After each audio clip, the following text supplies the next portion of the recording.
खुशी के बहार आइल बा, गजब त्योहार आइल बा। देवे के आशीष इनका के सारा संसार आइल बा। मोहब्बत के नदिया बहे हो,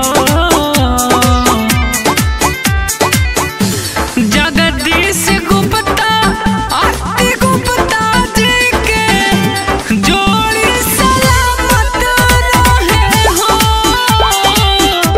जगदीश गुप्ता आरती गुप्ता जी के जोड़ी सलामत रहे हो।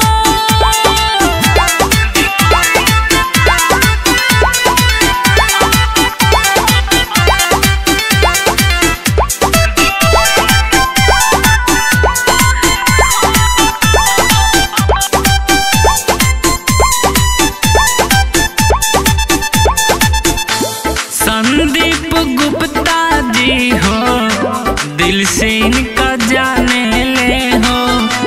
जोड़ी सलामत रहे, दुआ रब से माने ले हो।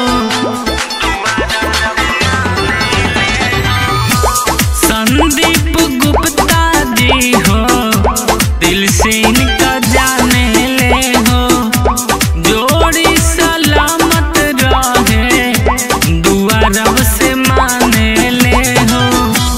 दिलवा के बतिया कहे हो, जगदीश गुप्ता आरती गुप्ता जी के जोड़ी सलामत रहे हो। जगदीश गुप्ता आरती गुप्ता जी के जोड़ी सलामत रहे हो।